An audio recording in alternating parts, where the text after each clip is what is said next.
Hello ছোট্ট অভিযাত্রী এবং স্বপ্নময় শ্রোতারা, তোমরা কি সত্যিই জাদুকরী যাত্রার জন্য প্রস্তুত? আজ রাতে আমরা কিছু মনোমুগ্ধকর ঘুমের গল্পের জন্য একটি বিশেষ বই খুলছি।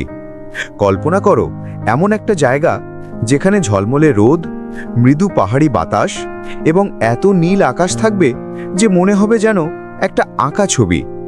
এটি শুধু শিশুদের জন্য কোনো রূপকথা নয়, এটি হাইডির জাদুকরী অভিযান যা তোমাকে তোমার পা থেকে উড়িয়ে দেবে। আরামে থাকো, কারণ বাচ্চাদের জন্য আমাদের গল্পের সময় শুরু হতে চলেছে, যেখানে মিষ্টি স্বপ্ন এবং অবিস্মরণীয় মুহূর্তগুলির প্রতিশ্রুতি রয়েছে। আমাদের মনোমুগ্ধকর গল্প শুরু হতে চলেছে দুর্দান্ত সুইস অ্যালপসের উঁচুতে, উঁচু চূড়া এবং সবুজ তৃণভূমির দেশ। এখানে হাইডি নামে একটি আনন্দময় ছোট্ট মেয়ে বাস করত। সে প্রাণবন্ত ছিল, উজ্জ্বল, ঝলমলে চোখ এবং হাসি যা পুরো উপত্যকাকে আলোকিত করতে পারত। হাইডি তার স্নেহময় দাদুর সাথে তাদের উষ্ণ কাঠের কুটিরে থাকতে ভালোবাসত। তার দিনগুলি ঘুরে বেড়ানো, বন্ধুত্বপূর্ণ পাহাড়ি ছাললদের সাথে খেলা এবং তাজা পাহাড়ি বাতাস অনুভব করে ভরা ছিল। এটি ছিল একটি মনোরম শৈশব, প্রকৃতির সৌন্দর্যে পরিপূর্ণ। এক সুন্দর বিকেলে যখন হাইডি বুনো ফুলে ভরা তৃণভূমির মধ্যে দিয়ে লাফিয়ে বেড়াচ্ছিল, তখন তার চোখে একটি প্রাচীন জ্ঞানী ওক গাছের নিচে কিছু ঝলমলে দেখা গেল।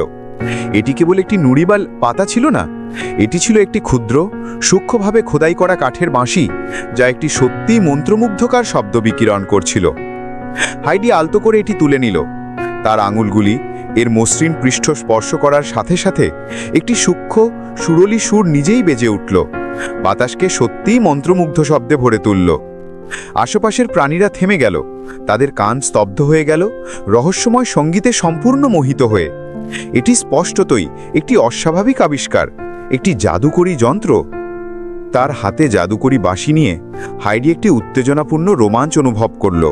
সে জানত এটা তার দুর্দান্ত অভিযানের শুধুমাত্র অংশ। সে হুইসপারিং উডসে যাওয়ার সিদ্ধান্ত নিল, পাহাড়ের সেই অংশ যেখানে সে সবসময়ই কৌতূহলী ছিল কিন্তু কখনো অনুসন্ধান করেনি। সে যখন হাঁটছিল, তার নতুন জাদুকরী যন্ত্রের ওপর একটি মৃদু সুর বাজিয়ে প্রাচীন গাছগুলি তার সুরে মৃদুভাবে নাচছিল।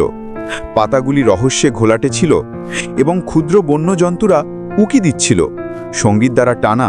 প্রতিটি পদক্ষেপে তাকে অনুসরণ করছিল। সত্যিই মনে হচ্ছিল যেন তার আশেপাশে একটি জাদুকরী রূপকথার অভিযান জীবন্ত হয়ে উঠছে। বাঁশি পথটিকে কম ভয়ঙ্কর এবং বেশি আমন্ত্রণজনক করে তুলেছে।